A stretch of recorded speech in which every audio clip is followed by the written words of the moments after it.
Well, I'm only a minute late, so that's basically on time, right? I'm basically on time for my own live show. I'm basically on time.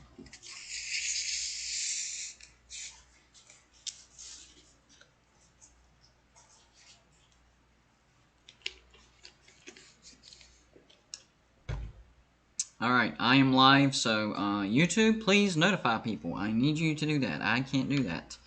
That is your job. I'm doing my job, so I need you to do your job. Go tell people that I'm live.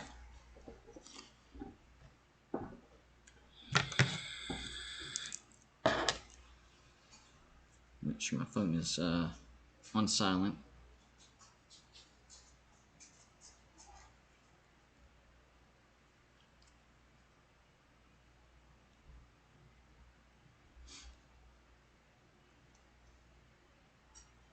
Yeah, it's on silent, so it won't be raining during the show.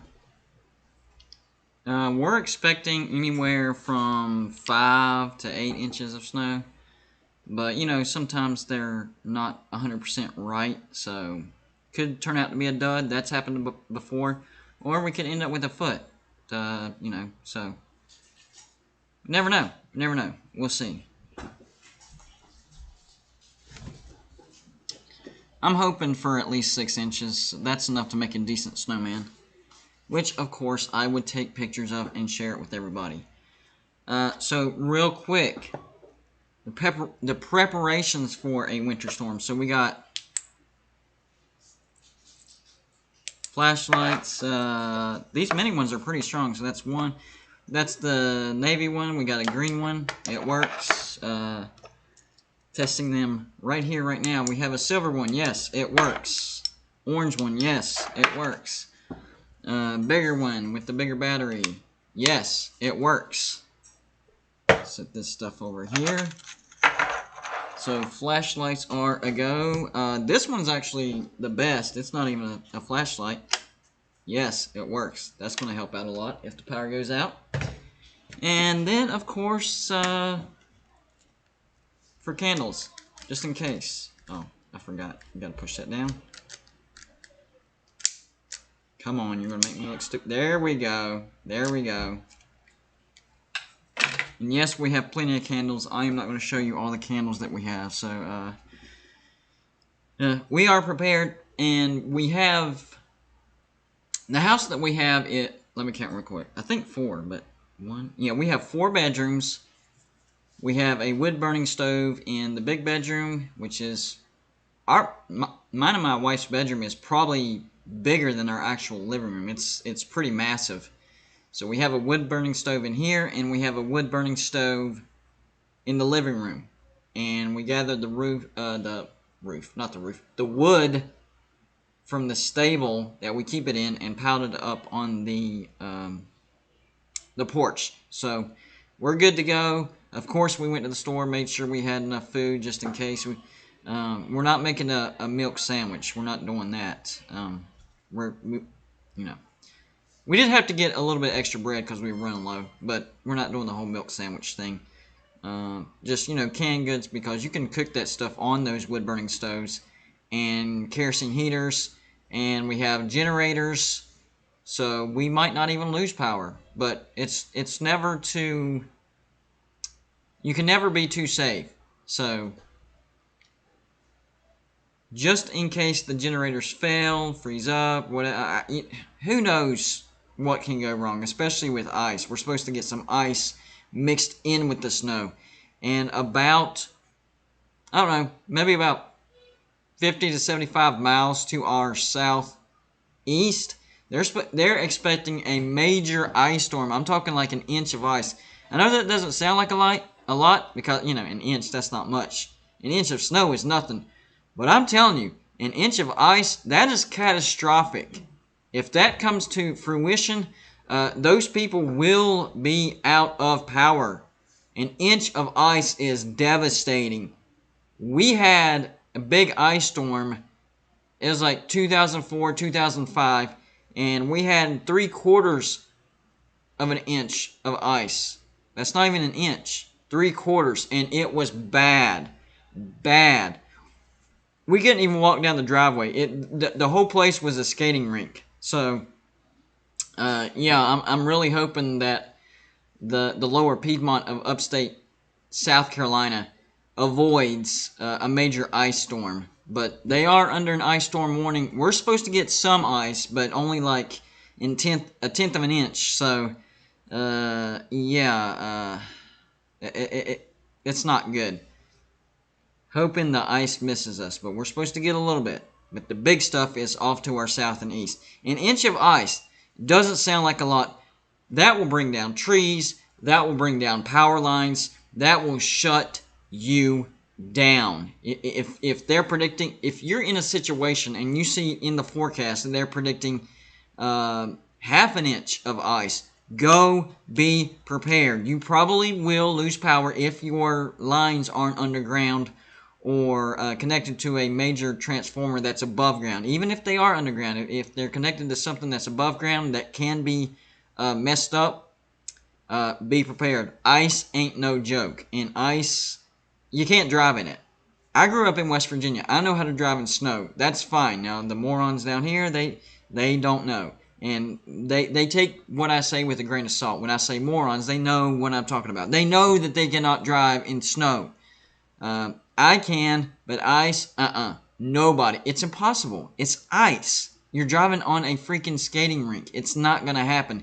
Any sort of tilt, even if it's just a little bit, 5% grade, 10%, whatever, you're going to go sliding. So, if you're in an area right now where they're predicting ice, don't test it. Don't test your four-wheel. Four-wheel doesn't do any good on ice. In snow, it's easy. It's nothing. You do it in your sleep. But on ice, four-wheel drive does not help with ice. It just doesn't. Nothing does. Chains might help a little bit to give you some grip, but even the chains can slide on ice. It's a mess. Joey put up a poll. He said, would you rather have a foot of snow, a half an inch of ice, or a quarter inch of ice with 3 inches of snow? A foot of snow. Easily. It's prettier. It's less devastating, and oh yeah, it does melt faster. So even if you're not a fan of winter weather, a foot of snow will melt faster than a half inch or an inch of ice, especially an inch of ice. So always roll with the snow. I'm not trying to influence the voting. I'm just saying, for safety's sake, always roll with the snow. Quick reminder, if you'd like to make a financial donation or contribute to the show, we do have the PayPal button at the bottom right. It is that $sign, and you can leave a comment. I'll read your comment, and Joey will put the PayPal link in the comment section. You can donate that way. Any little bit helps, because this is what I do full time. This is my job. So any help to keep the show rolling, and all the upgrades we're gonna make. Me and Joey have some big ideas. I know I've already explained it, so I'm not going to explain it again, but when you see it, it's going to be legit. It's going to give us some depth, and I think it's going to be probably one of the best setups on YouTube. So I'm pretty excited about that. So yeah, any type of donation helps with that, and we greatly appreciate it. For me as the poll, foot of snow. I would go with a foot of snow. I made a video. I'm going to talk quickly. I'm not going to dwell on it. Quickly about West Virginia basketball. I made a video yesterday about, does West Virginia have a chance of actually going to Kansas and beating Kansas, because we've never done it under Bob Huggins? I said no, just the reffing is horrific. Well, going on a 6-minute scoring drought, that doesn't help either, and that's exactly what happened to West Virginia today, and we get pounded into submission, 89-65, I think was the final score. It was actually close at halftime, and in the first half, it was West Virginia's half. We led Kansas by double digits at one point. So we had a good first half, a horrific, and I mean horrific, second half, and Kansas blows us out of the water. But fortunately, we are 13-3, so we still have high hopes of getting into the big dance. We'll see how it goes. One of the big things that I wanted to talk about, I made a video on it today, and I'm glad Pigskin Pete, by the way, if you haven't, go check out his channel and hit the subscribe button. I think that he deserves to be at 5,000. He's actually been on YouTube a little bit longer than I have, so the dude deserves to be at 5,000. So whenever you have a chance, go over to his YouTube channel and hit the subscribe just to support him. I'm sure he would greatly appreciate it.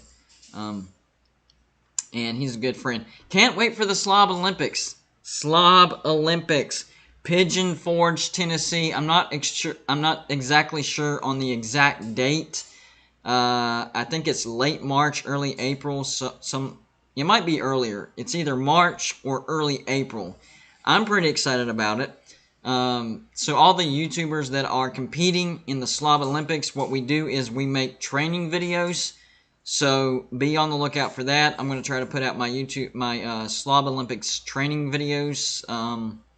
Maybe not this early, but I'll at least start working on it, and I'll try to have it out, early February to mid-February. So, yeah, keep your eyes out on that Slob training video. I had a good one last year. It was pretty fun. I'm going to try to up my game. And one of the things that can earn you points in this year's Slob Olympics is actually your uniform. So any ideas on a unique Slob Olympic uniform, I will take into consideration, and we'll see what we can come up with, because I want to get some extra points before the competition even starts. If you start out ahead with points just because of the uniform you wear, yeah, let's do it.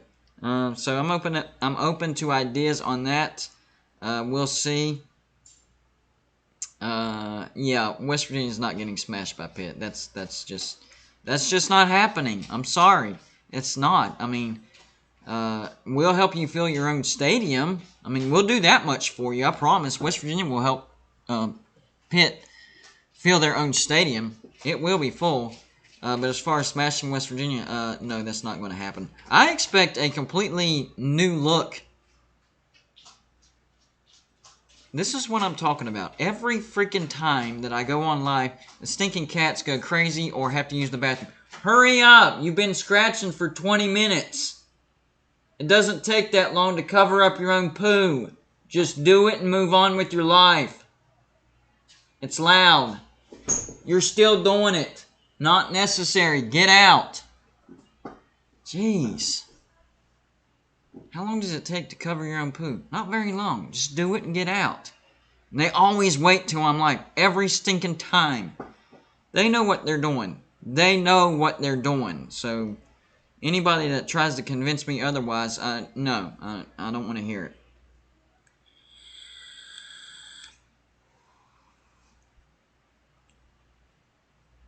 We're an embarrassment to our own conference. I needed a good laugh.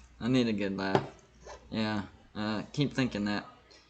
Yeah, how are the Bengals doing, Hummus Hero? Unfortunately, I've been a Bengals fan my whole life. That's been a bummer for the most part. But this year, pretty good team.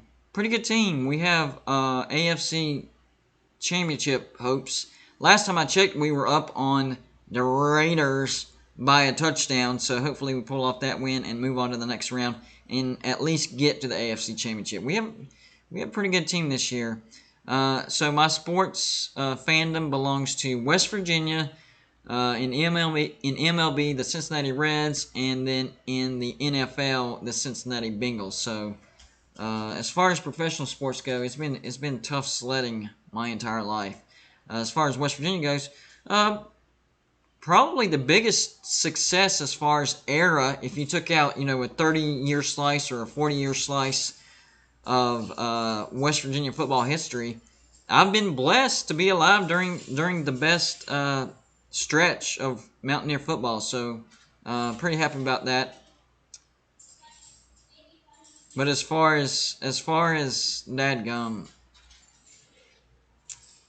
professional sports fandom, no, it's not been good. So, a Bengals win today over the Raiders would be much welcomed, and just getting to the playoffs. I don't think many people, including myself, were expecting the Bengals to get the playoffs at the beginning of the season. So that's a nice surprise. We'll see how good of a season the Reds have in Major League Baseball. I don't have high hopes. But if we could climb and at least threaten to get into the MLB playoffs, I'd be okay with that. The NBA, I've never really had a team. I do like the Knicks. I do like the Knicks. The reason being, I've never had a true NBA team that I pulled out. That I pulled for, like actually pulled for.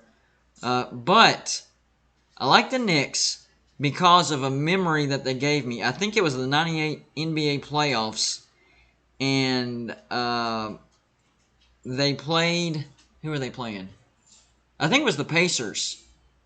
Knicks and Pacers. Yeah. They were playing the Pacers.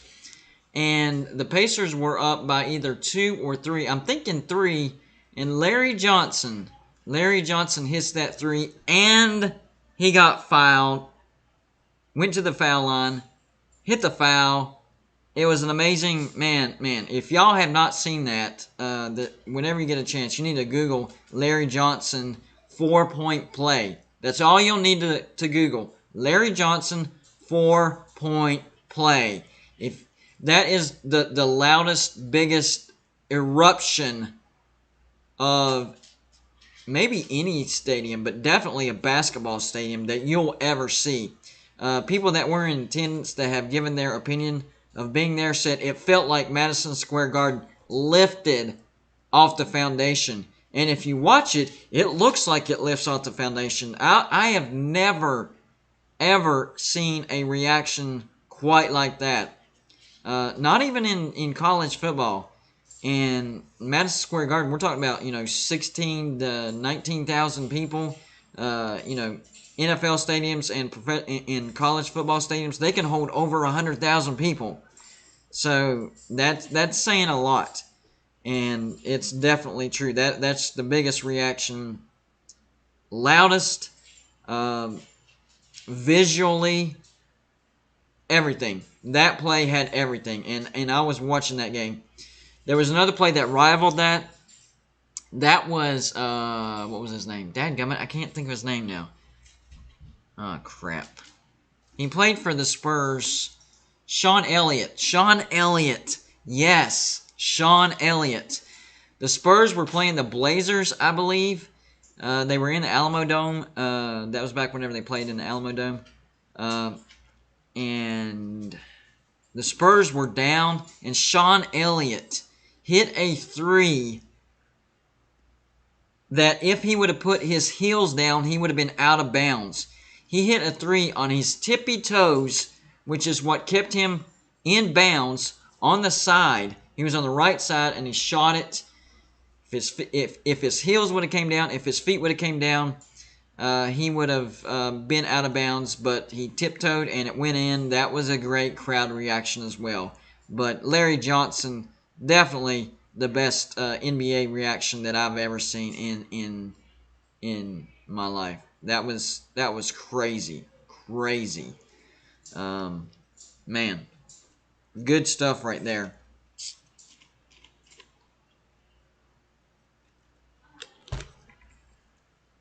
Michael Hogg says he is a Cubs, Colts, Saints. That's a little random, but okay. Everything else makes sense. Cubs, Colts, Blackhawks, Pacers, and Purdue fan. And then the Saints. I hear you. So you're a kind of Midwest fan. I'm good with that. How's everybody doing this evening, by the way? Is anybody else in the path of this winter storm? I know, I have a lot of fan bases that are subscribers of my channel, so I like to see if anybody are in the same boat as I am. Maybe you're in worse shape and you're in that little patch that's supposed to get an inch of ice. That would be really bad. So, yeah, y'all let me know. And it's covering a fairly large region, so you could be in Tennessee, Kentucky, Virginia, North Carolina is supposed to get dumped on as far as snow goes. Northern Georgia, northern Alabama a little bit, so We'll see. We'll see. Michael Hogg says, GBD, I have to say that to this day, still, I have not watched Super Bowl 44 between the Saints and the Colts. Yeah, that would be a tough one. If you're a fan of both teams, that would be a tough one to watch because they played each other. That was the one where the Saints won because the Colts won theirs against the Bears. I'm pretty sure that's correct. Super Bowl 44, I think that's when Drew Brees beat the Colts because Peyton Manning got his Super Bowl against the Bears, against one of the worst quarterbacks ever to be in a Super Bowl. I can't even think of his name. What was the quarterback of the Bears when they went to the Super Bowl? Is considered to be one of the worst quarterbacks to ever make the Super Bowl. He's so bad I can't think of his name, but I'm sure one of y'all knows, or one of y'all know who that is. The quarterback for the Bears that got to the Super Bowl and got beat by Peyton Manning and the Colts. So that's the only asterisk beside Peyton Manning's Super Bowl win when he was with the Colts. Of course, he got more when he was with the Broncos, but when he was with the Colts, Rex Chapman. Yep, that's him. Worst quarterback to ever get to the Super Bowl. The Bears, it was their defense. Hummus Hero says he's on the edge of the storm, so maybe half an inch of snow, an inch of snow. We'll see. Maybe you'll get something. Something's better than nothing, right?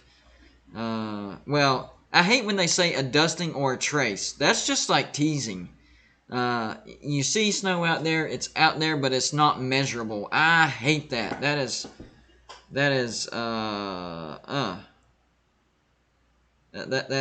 the snow teasing you. I hated that. I'd rather have no snow than a trace. Trace of snow. Oh, dusting. What about that phrase? We're expecting a dusting of snow. That's nothing. Hogg says, GBD, I covered him since he was in high school, and he was a pompous jerk then. Yeah, a lot of people said that, and he wasn't even that good. Rex Chapman. For some reason, I was thinking Rex Grossman.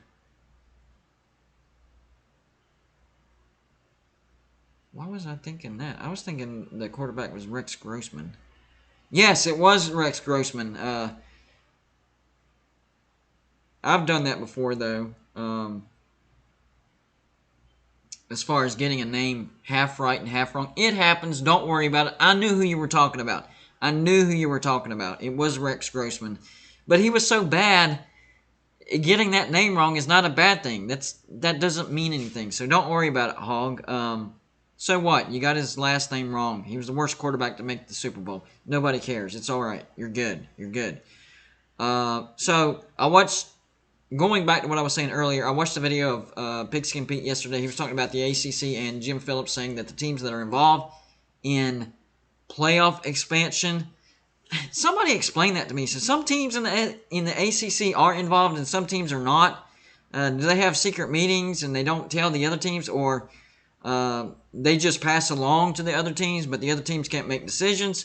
Anyways, those teams, whoever they are against playoff expansion, immediate playoff expansion. So you know that money has to do with it.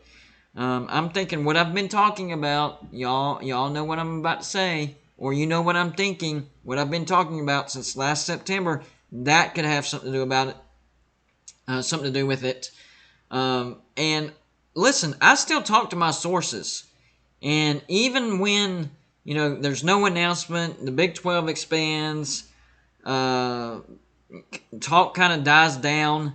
So it looks like that the ACC talks with West Virginia, kind of it has gone away. But I'm telling you, I talk to my sources every day, and they're still sticking with it.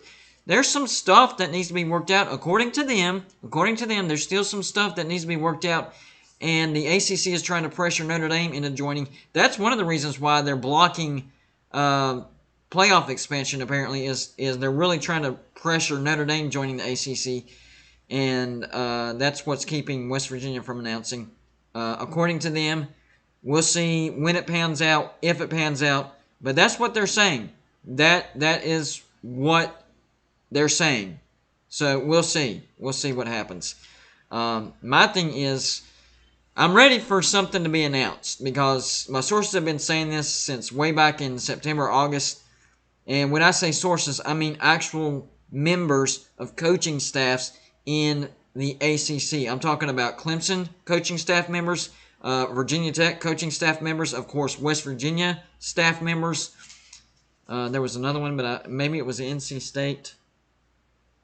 Was it NC State? Or Georgia Tech. It might have been Georgia Tech staff members. So that's what they're telling me. And I talked to these guys separately, and they all say the same thing to me. Separate conversations. So they don't know that I'm talking to these other people about the same thing. And they all say the same thing. So for me, it would be nice if the announcement came sooner rather than later, in this beating that I'm getting from people. Oh, you were wrong. You said it was going to happen, which they did. They did give me a timeline, and I passed it on, and it didn't happen. So that actually did come back to bite me in the butt. And just the absolute trash talk beating that I'm getting right now, it would be nice if that were to go ahead and come to fruition, so I could, pump out some "I told you so" videos. I already did the one on the national championship. I told everybody that Georgia played their C game against Alabama, and that they would beat Alabama by double digits in the national championship, and Alabama would be lucky if they got to 20 points. What happened? Georgia played their A game. Oh, and one more thing. I said that Alabama has a built-in excuse for when they get beat. I said because Mechie is out and they're losing, and that they were missing two of their starting offensive line, that they had a built-in excuse for when they do lose. And that's what, Alabama fans were going to say. That's what's happened as well, because I'm a part of Alabama Facebook groups. So whenever I posted that video about Georgia winning, and that I tried to warn y'all and all that stuff, what did Alabama fans start saying? Well, that's because Georgia basically played our second string. And I'm like, thanks for, proving me right. I knew that's exactly what you were going to say. I said it before the game even happened. So, yeah. Am I right? Am I wrong sometimes? Of course I'm wrong sometimes. I'm a freaking human. I'm not a computer where the only thing I can do is spit out, data, statistics, and technically be right all the time. No, I am wrong sometimes. But I'm telling you, I do know what I'm talking about sometimes. So, when people say, oh, you were wrong about this, well, so? Are you never wrong? Is that what you're telling me? If I'm wrong, if I'm ever wrong, then that means you should stop watching me, right? Is that what you're saying? So I can never be wrong for you to be a subscriber and to keep watching Golden Blue Dude.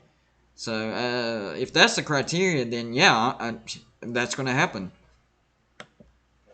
So yes, point is, I am wrong sometimes, and but I am right a lot, and that's not bragging or anything. I just have really good sources and pretty good insight most of the time. I'm off, way off sometimes. It happens. Against the spread this year, I had a down year. Last year, I was right around 70% picking against the spread. This year, I was a tad over 60%. That's still not bad, but not as good as last year. Let me think real quick. Can't think of his name real quick. Crap. Joey, you're in the comment section. Who was the winner of the score prediction contest the entire year? He's getting the plaque and everything. For some reason, I'm drawing a blank as far as his name. Man, I can't think of his name. Crap. Maybe you know his name. I might be able to look it up real quick. I want to announce him as the champion. Let me look at my email real quick. Give me 1 second here. It would be in my email. I am looking at my email, and it should pop up any second now. Come on. It's not Anthony. It's not Mike. Is it Paul? Paul Riggs. That's who it was. Paul Riggs. There we go. Paul Riggs was our winner for the season prediction contest. He won, if I added up in my head correctly, he won a total of $120 because he participated in the score prediction contest. So, yeah, congratulations to him. He won the most money out of everybody, and he's getting a plaque that declares him the champion of the first year of the score prediction contest. So, congratulations, Paul Riggs. You did it. Man, he got on fire there for a while. I think he won 3 weeks in a row. I was like, dadgum, this guy does not lose. He had some good insights as far as picking against the spread. So, good job, Paul Riggs. Well done. Well done.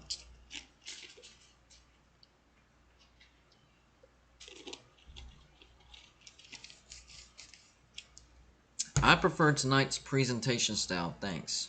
Did I do something different? I'm trying to figure that out.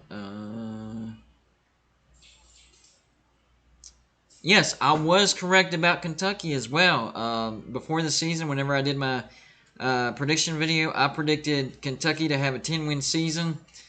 I predicted them to be the team to jump to second place. I did predict Florida to have a big letdown year. I had them finishing 4th. They actually finished in 6th or 5th. It might have been 5th, but I'm thinking 6th. They fell even more than what I thought they would. People were like, "No, Florida's finishing 2nd again. They're finishing 2nd again." And the way I explained it to them, I said, "Look at the bowl game that they played against Oklahoma. All those people that set out the bowl, that tells you who your team is going to be next year." "Oh, no, we recruited a high..." I mean, look at the game, how poorly they played. So I predicted Florida to have a 7-5 season, and I think they ended up going 6-6, 6-7 if you include the bowl. So the SEC East, I nailed down pretty good. Kentucky did, in fact, finish 2nd in the SEC East. Kentucky did, in fact, finish with 10 wins, if you include their bowl win. And Florida did, in fact, fall. And I said, whenever Florida extended Dan Mullen, I said, you guys are going to instantly regret doing that, because the letdown year that's coming is going to be a shock. That's exactly what happened, and they actually ended up firing Dan Mullen, and now Billy Napier is the new head coach of the Florida Gators. So the SEC East, I did great, wonderful. I did kind of over-predict on West Virginia. I had them going 8-4. They ended up going 6-6. The offense was garbage this year. Jarrett Doege was, he's an average quarterback, but our offensive line was trash. He didn't have time to throw it. Our receivers were dropping balls. Our offensive line couldn't open up holes for Letty Brown. He only went over 100 yards 4 times, and all 4 of those games we won. Maybe 5 times if you include Texas and Kansas. Might have been 5. But either way, I went a little bit over on that because I didn't realize how bad our offense was going to be. I think we actually have a big bounce back here when it comes to offense. I think it'll show a little bit on the wins. I'm thinking 8-4, 7-5, which is better than this year. But overall, nothing like, wow, they were amazing. Not like a 10-win season or win of the Big 12 or anything like that.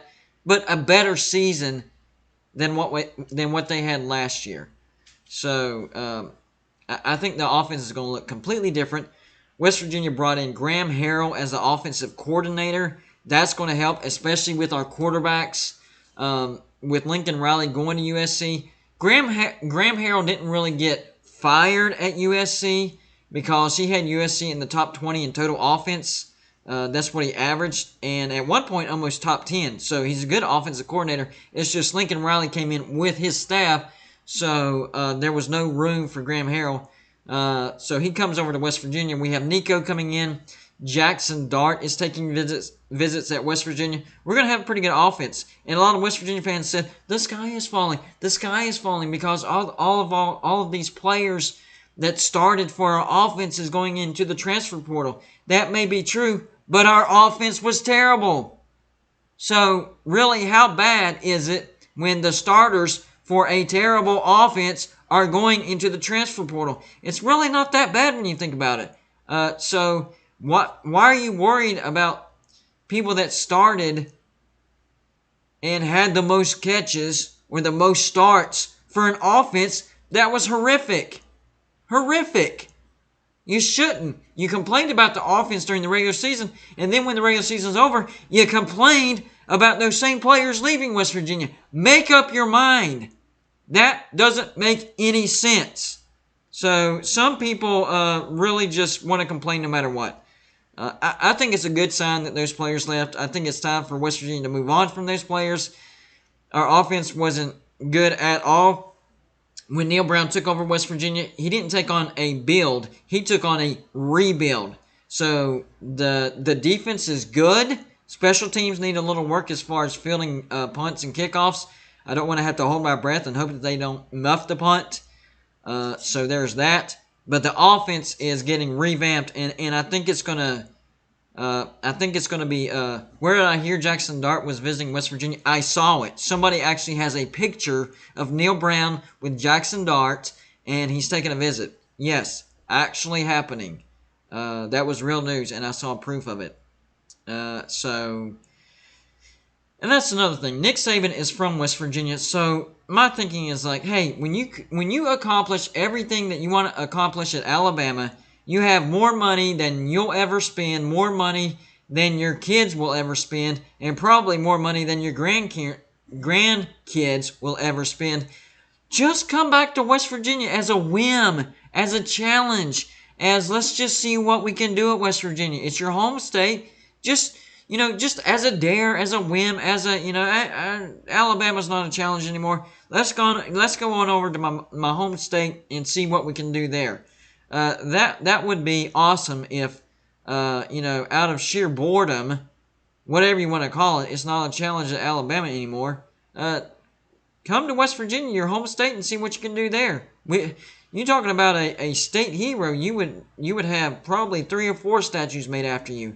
If you came back to West Virginia, that would be insane.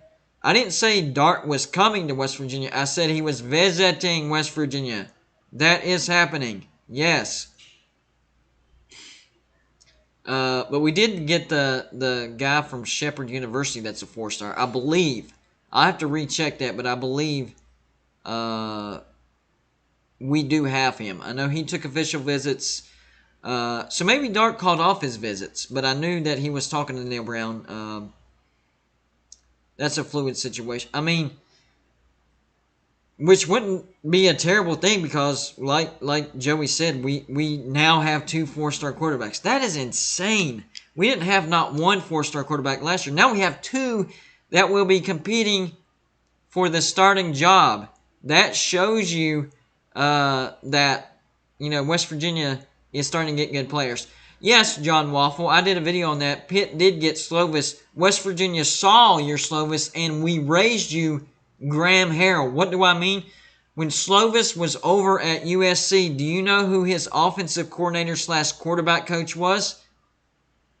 It was Graham Harrell. So I'm not worried about Keaton Slovis. We got the guy that knows the guy. And we'll be able to have the antidote for Keaton Slovis whenever we go to Heinz Field, the big ketchup bottle. So I'm not really worried about Keaton Slovis. We have a great defense, number one.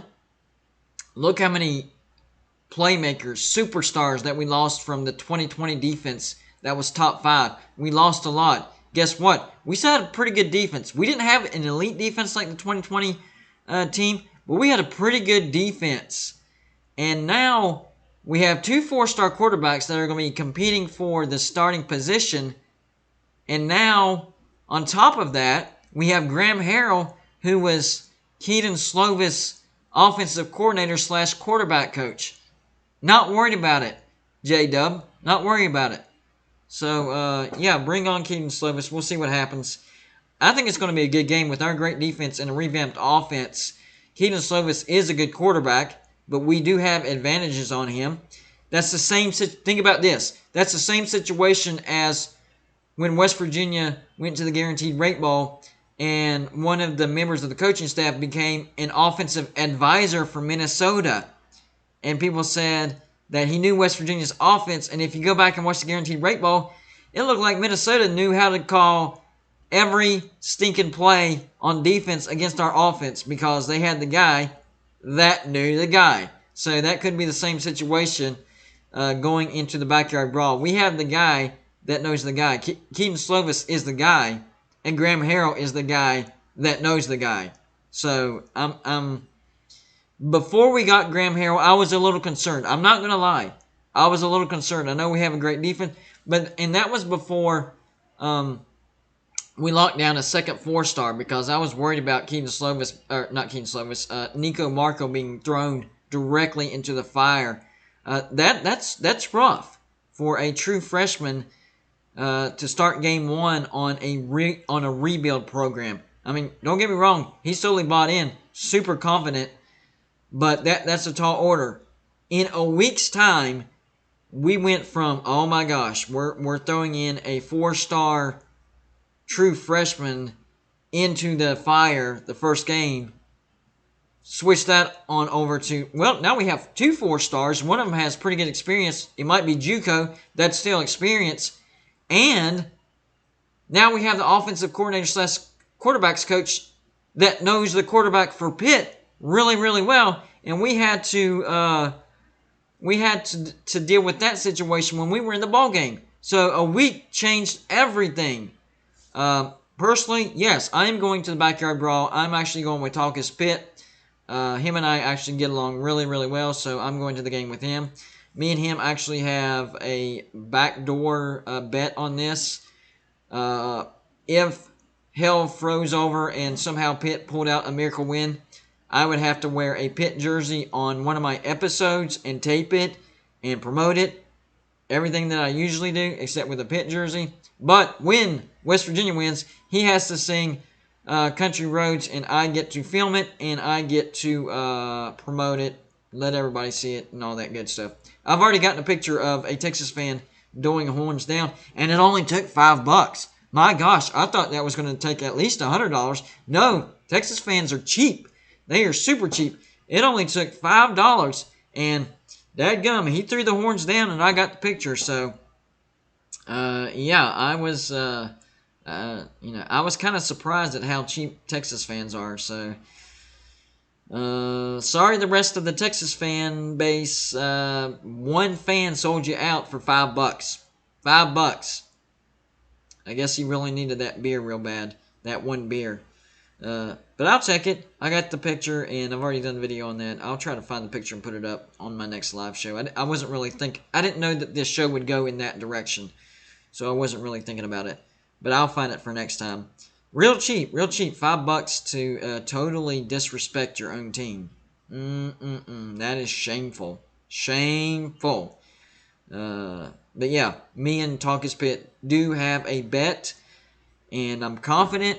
But if the unthinkable were to happen, I will hold up my end of the bet. He does have to provide the Pitt jersey if that were to happen. So we'll see if that happens. Hopefully I'll run into a lot of subscribers up there that know the Golden Blue Dude channel. Whenever I went to the Virginia Tech game, I ran to probably 10 to 12 people that wanted pictures. I was blown away. And even then, I was only at like 3,000, a little over 3,000 subscribers. Now we're over 5,000 subscribers. By the way, give yourselves a round of applause. We are well over 5,000 subscribers. Can't do it without y'all. I do appreciate it. So, yeah. I'm looking forward to that game. Hopefully, I get to meet some of you guys, some of my subscribers.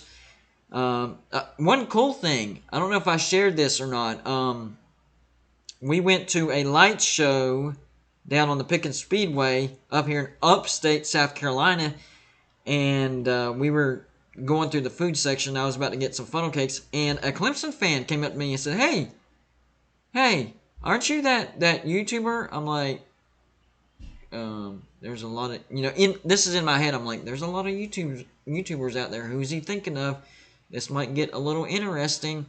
He's like, oh, yeah, Golden Blue Dude. And I was like, oh, yeah, that is me. So, I was pretty blown away. Upstate South Carolina Clemson fan recognized good old gold and blue, dude. So pretty cool, pretty cool, pretty cool.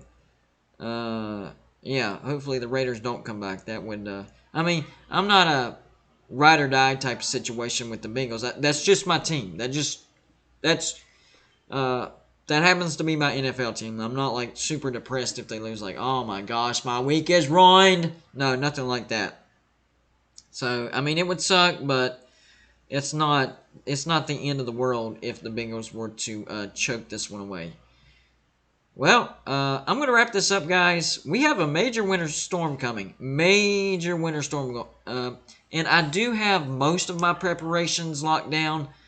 But, you still like to make sure everything's the way you want it to be.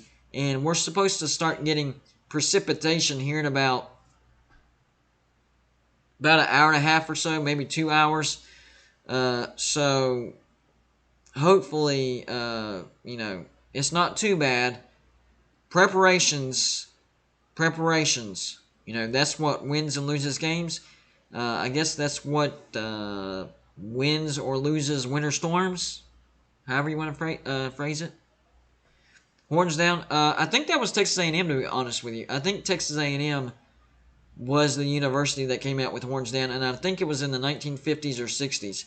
You might want to Google that and see. But I'm pretty sure from what I saw, it was Texas A&M, and it was in the 1960s, I think. What if I only got an inch of snow? Hey, I'm good with that. I don't want to lose my power. That sucks. Losing power sucks. I love watching Hulu. I love my cable. I love my internet. I love my Wi-Fi. No, thank you. I don't want to lose power. So if we only got an inch of snow, hallelujah. I'm good with that. No problem. Now, the kids would be a little bit more bummed out because, they want to be able to make a bunch of snow stuff and they want to be out of school for an extended amount of time. But me, personally, I'm okay with that. I wouldn't be, it wouldn't bother me at all. As long as we don't, losing power sucks. I really don't want that to happen. But we have all the necessary precautions and preparations. Thank you, Jeff Grimm. He says, Texas A&M started horns down, I believe, 1958. That's what I was thinking. Texas A&M did start that. I wasn't quite sure on the timing. So, thank you for the update, Jeff Grimm. I appreciate it. Anyways, guys, I'm going to get off here.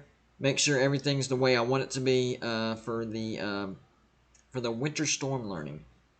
Learning. I saw learning in the comments section, and it made me say learning. Winter storm warning, because we are under a winter storm warning. And yes, they do have e-learning, but let's be real. That's completely different from actually having to go to school and all that stuff. So yeah, we'll see. All right, guys, I'm getting off here. I hope y'all have a great weekend. I will have a live show on Monday, even if we're without power. We do have generators, but if something were to happen with that, I can charge my phone in the car, and we'll do it by the phone. Portrait mode sucks. I hate it. I really do. But if that's how we got to do it, that's how we got to do it. So, rain, sleet, or snow, we will be doing a live show on Monday at 7 p.m. I'll try to give y'all updates if the time changes. I was